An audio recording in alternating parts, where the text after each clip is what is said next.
So, welcome to the Flower Hour with Dr. James Flowers. Hey. And James is here in Houston.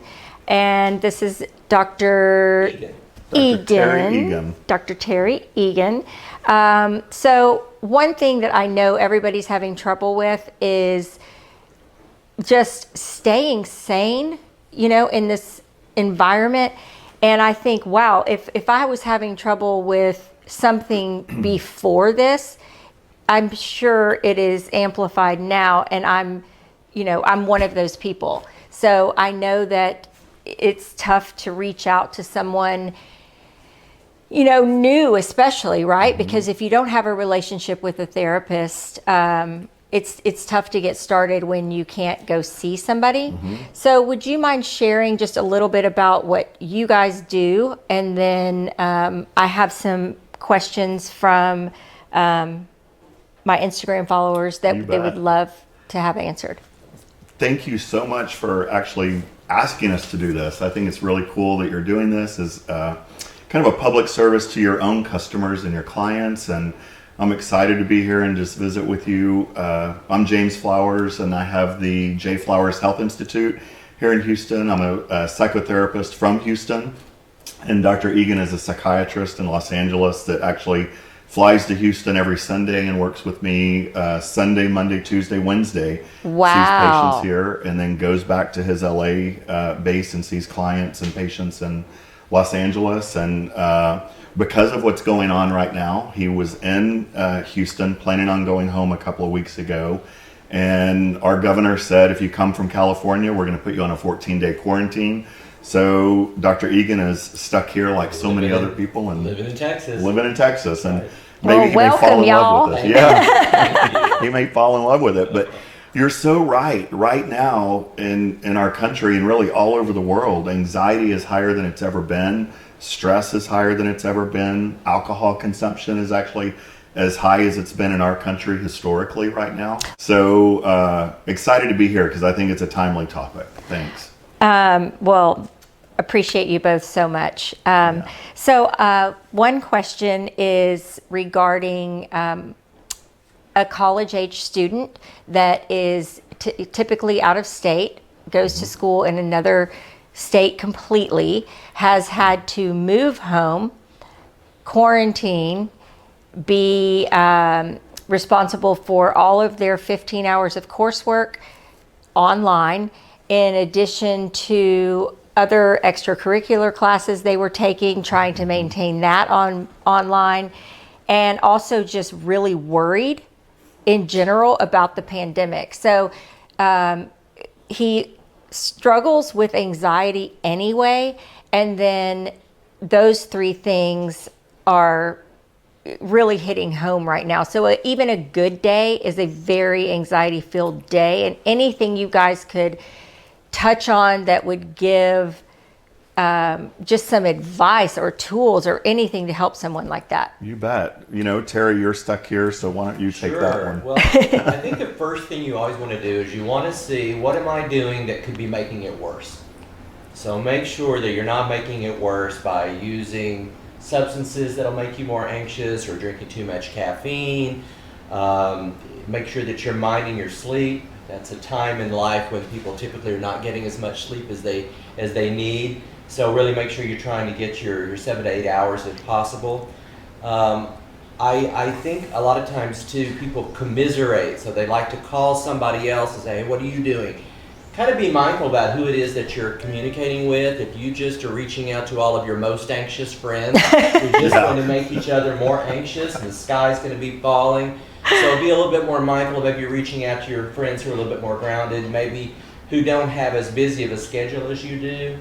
I think the disruption especially for a lot of college students, some of them may have been going, or in high school as well, we're getting ready to graduate or have prom. So this time of year is really kind of full with exams and term papers and things, and then to have that disrupted and then have to do it online and not knowing how long that's going to last for. So many questions, and right. Really more questions than answers. And that time of life is when people are asking themselves lots of questions anyway. Right. Who am I going to be when I grow up? how do I want to live, how much money am I going to make, all of that. So it's a really, really tough time to be coming against all of it. I would recommend that people control what they can, so to try to stay on top of their schoolwork. Don't get behind and make that worse. The other thing is to try to keep a bit of a regular schedule. So if you can kind of get up at a regular period of time, create a way in which you're studying X numbers of hours, then eat, take a break. Try to create kind of a rhythm and a pattern. It's easy when you're at home to put things off and let things kind of get unwieldy.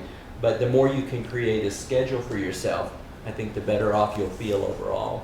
Thank you. Something I want to throw in, if you don't mind, Marnie, is, for a college student, being away from all of their friends and continuing to be in some sort of routine.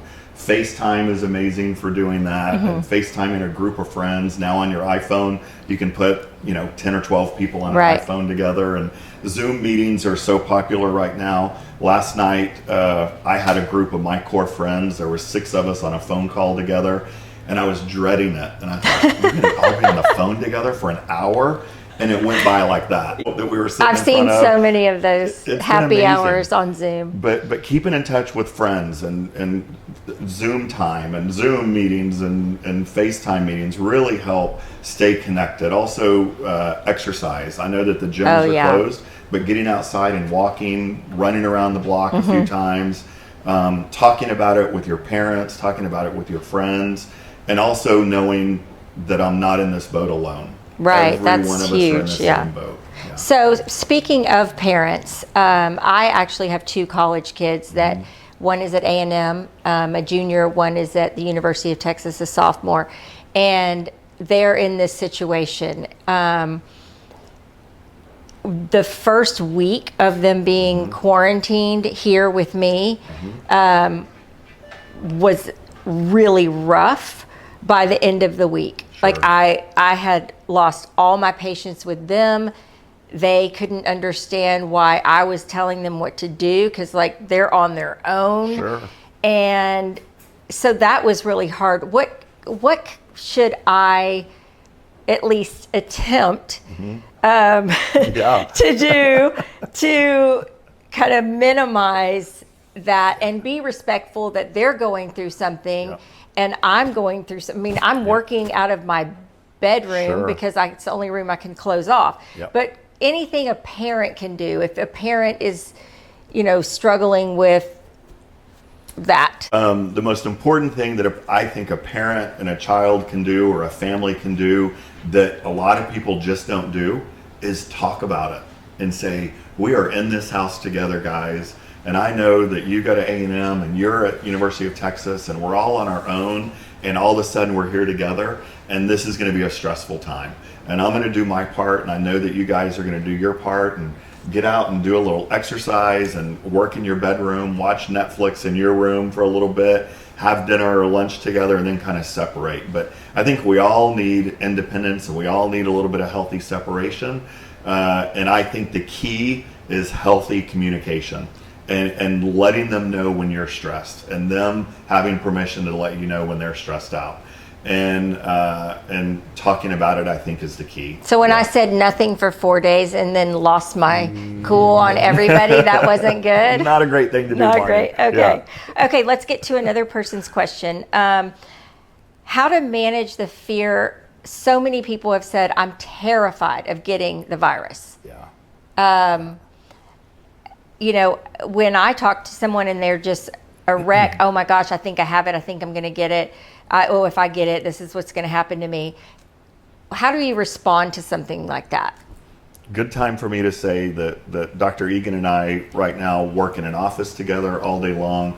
We're still seeing patients all day long. We're on our own Zoom meetings with patients as well. You and I are several feet apart here. We're social distancing. Social distancing is important. We're a little bit closer because we're in the space together all day anyway. But what's your thought? I think, there's still so many questions about who's the most vulnerable to get the virus. If you get it, the majority of people have a very mild case. Some of the estimates now are that 50% of people who get it will never know that they even had it. So many people who are worried that they're going to get it already had it. And they're kind of psyching themselves Yeah. up. That's like right. they're talking themselves into this frenzy, and it's all self-talk. That's right. And, you know, the estimates are about 10% of people have a little bit of kind of hypochondriasis anyway. So about 1 in 10 people tends to be more thoughtful about being sick, or I'm worried about my skin, or I didn't sleep, therefore I'm not going to have a good day. So that they're already predisposed to it anyway. I think to limit how much time you spend watching television and listening to That's a good newscasts, idea. Turn the news off. Turn it Yeah. off. You know, you can get an update in the morning or in the evening, but this minute All by day, minute yeah. onslaught Yeah. is not helpful Right. for people. I think to also remember that the vast majority of people who do get sick recover and do well. That doesn't make news. News Right. about how many people got better is not really interesting news. That our minds are gravitate more towards a negative story. So I think that's important.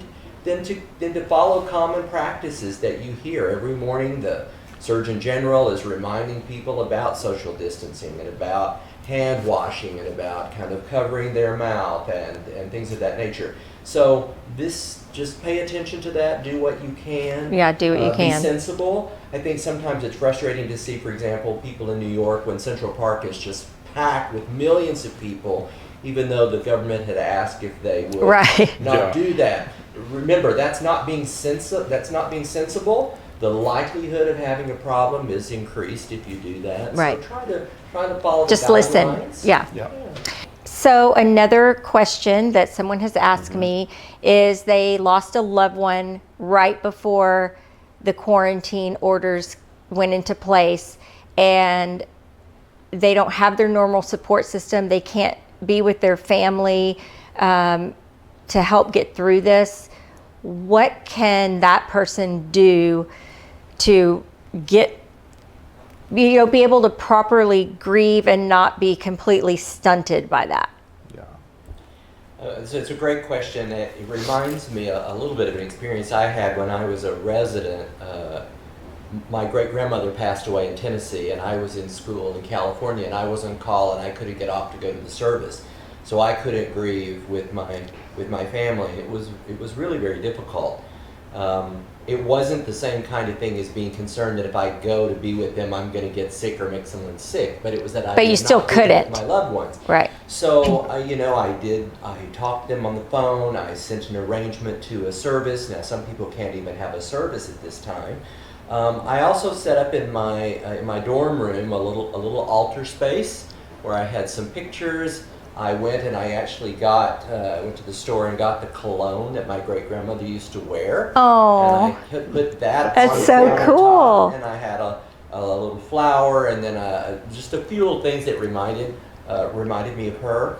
I think this is a good time to go old school and actually write a handwritten card. People sometimes don't really know how that is. It feels different to write something in hand than it does to type. I've done that. I've written a letter and not to send, but just to get it out. And it's crazy how well that works for just processing something through. So even if she wanted to write letters to her loved one that passed away, or anything Great. like It's that a would help. great idea. Wonderful. Absolutely. The other thing too is, remember that other people in the world are also maybe grieving someone, and they're in the same situation. They couldn't get there in time, or they can't travel. So remember that there may be other people around you who are having a similar experience. Don't be afraid to talk about it. It's awkward and difficult. The other thing is, maybe make a decision that, when this is over, maybe in September, October, a group of us are going to get together and have like a little memorial time together, so that you have something to look forward to. Right. That will be coming, and then that's a chance to be together with And your it loved doesn't ones. feel like the whole thing was just skipped. That's right. Right. Yeah. Okay, thank you for that. Okay, what about, I have a question here. Tips for checking on and helping a friend who suffered from depression and substance abuse. I'm worried that they will become more depressed and start to use again. how do I properly handle that situation? Probably the single most important question of the day. Okay. That's a great question, especially right now, because in normal times, when we don't have this pandemic going on, there is a whole population in our world that have anxiety and depression and a fear of going out, or so depressed that they can't get out. Dr. Eagan and I are working with a patient right now who has major depressive disorder, an extremely wealthy woman that has the means to do anything in the world that she wants to do, that literally spent 18 hours a day in bed for the last And she 5 just years, can't. and cannot get Right. herself up and get out of bed. Wasn't necessarily suicidal, but was helpless and hopeless, and felt that she couldn't do anything. So how could a And- friend help with that? Yeah, and so a friend, her best Oh. friend, would check on her every day. What can I help you with today? What can we do? Can you get up and have a cup of coffee with me? And finally, one day, her children would call her family would call her, and she told us just yesterday that just getting those phone calls made the world of difference to her. She knew she didn't have the energy to get up out of bed, but she knew that she was loved and she felt loved, but didn't know how to change it. And then one day, her best friend came over again. She would text her, she would call her, she would email her, offer to come by. She'd drop an arrangement off at her house or have it sent, a nice little floral arrangement sent. And so that communication and letting people know that you're there, they're not alone, and that you will be there when they're ready to reach out. I think that's Yeah. a good point, because Yeah. if you reach out a couple times and they Yeah. don't answer your phone call or they don't return your text, I think Yeah. most people would go, well, guess they don't want to talk to me. Right. And I think that just for my own information, to realize that if I'm reaching out to someone and they are not responding to me, that is not a clue to stop.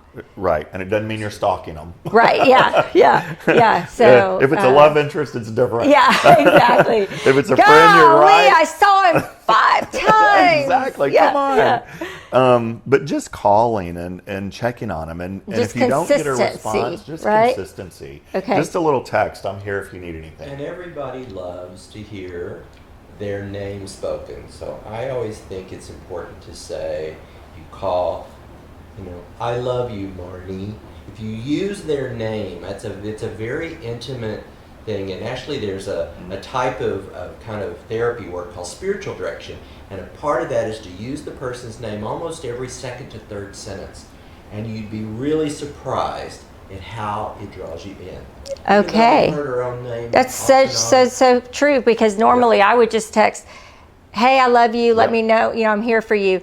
But to use their name, or if you can get them on the phone to say that, that's a really nice tip. Absolutely. It's Yeah. a very powerful kind of feeling to hear your name, and everybody loves to hear that someone loves them. I'm thinking of you, and I'll check on you later. Okay, so this one is probably going to get the most attention. So, tips for people in a marriage that were already struggling and have found themselves together in the same house 24/7. Holy crap. Holy crap. Right? Can that's you- amazing. That's got to be really, really tough. It is. Can you imagine around the world? We're focusing on this country right now, but in the United States, the number of men and the number of women who travel and leave on Monday morning and come home on Friday afternoon, who are now living in a house together with their spouse and their children. Oh, and every kid they ever knew. Right, absolutely. Yeah. 24 hours a day. Right. And it is struggling. And last night on the local news here in Houston, domestic violence has nothing to do with socioeconomic status. Across the board has increased 81% Whoa. this year since January the 1st. Whoa. And that was from the Houston Police Department last night. And it's just that simple. So people are forced to be together right now that really don't know each other, right? And we're really learning who we are. If real estate goes to the Yeah. side, I told my girlfriend, I said, I'm going to get my law degree. I'm going to be a divorce attorney, And, I've got business just lined up out, Courthouses are going to be packed and backed up. Yeah. Absolutely. So what can they do to, I don't know. I'm going to stick with the word I love most in therapy is communicate, is to talk about it and to say, honey, damn, this is hard. and we have not been together. You are on the road 4 and 5 days a week, and now we're together. It's hard for me, and I know it's hard for you. And break out a board game and play some games and do things to get to know each other again, because people are not, we're forced together right now. Well, and even if like you saying the couple that is just because of their positions or whatever they do, they're not together a lot. That's even people that aren't having marital trouble. So, even I think anyone in any type of relationship is really having to think, okay, how can we get through this? Right. Yeah. With the same number of people. We're struggling. We are struggling across the board, and especially in relationships right now. New couples that met right before this aren't getting to spend time together.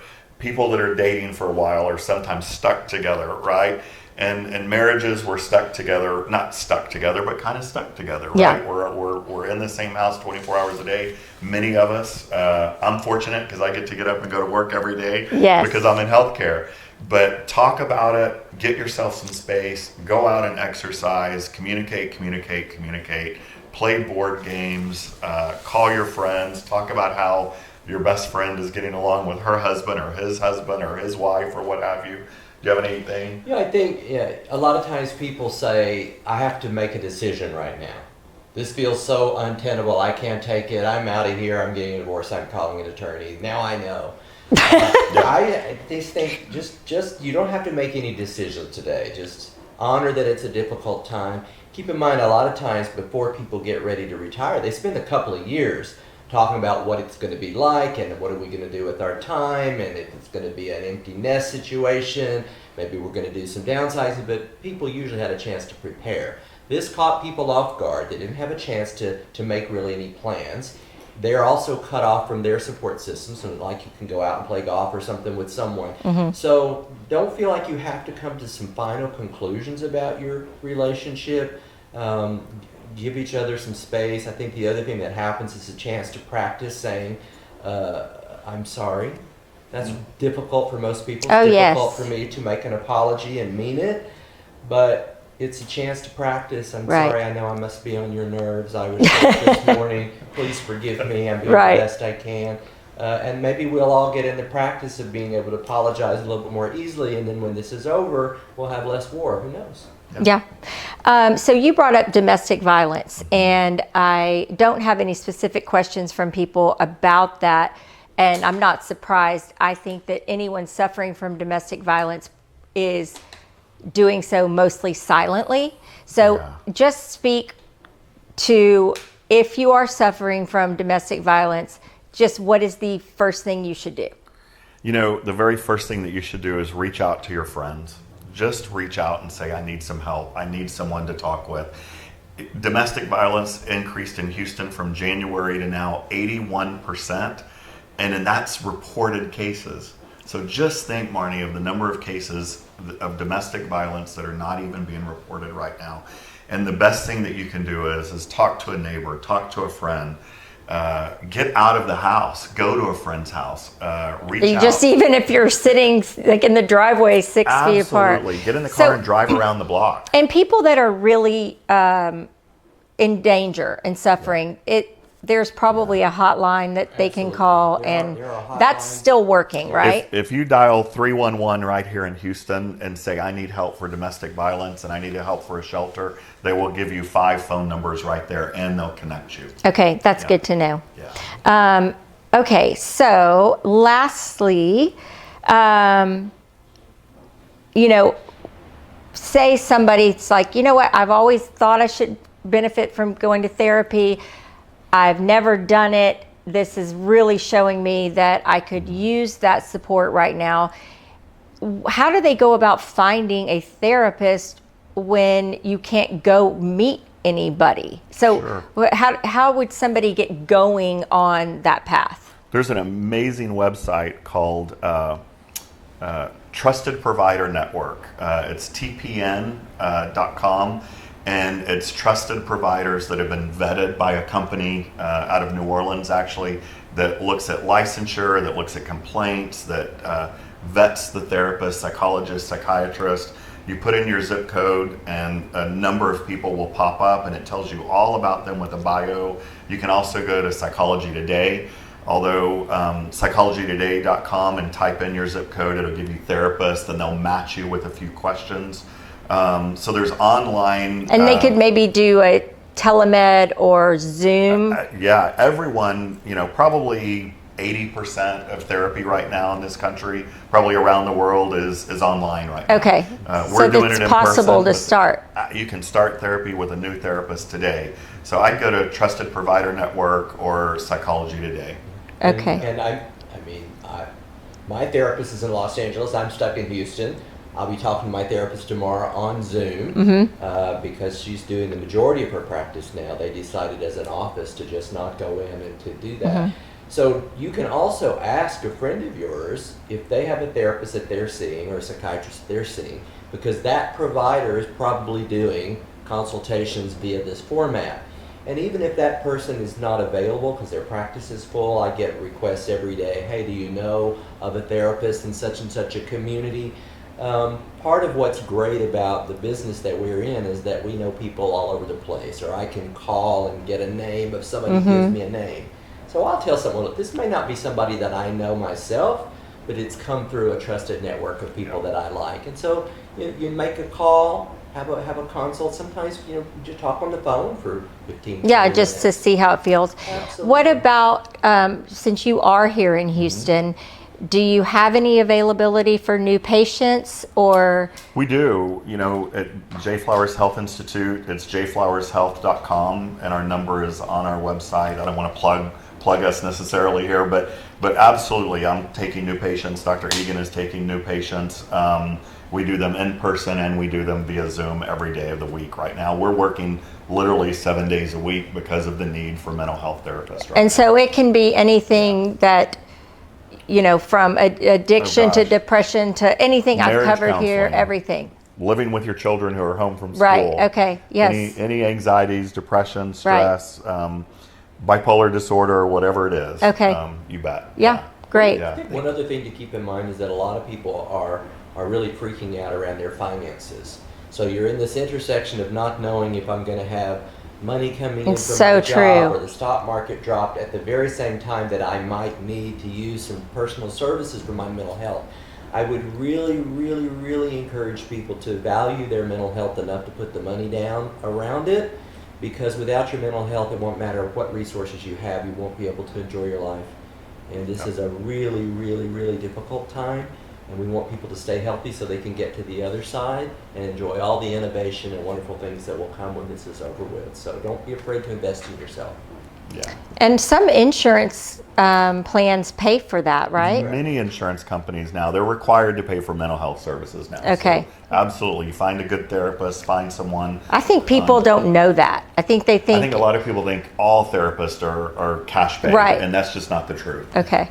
You can also dial the 800 number on your medical card for your health insurance, and they will give you a resource of therapist as well. Okay. But I like a good guide like TPN or Psychology Today, or calling a friend and saying, "Hey, who's your yeah, therapist?" it's kind of Marnie?" nice to have Yeah. at least they've been vetted. a warm handoff. Yeah. Yeah. Well, thank you both for you. coming Thank you. over was and great. visiting with me. I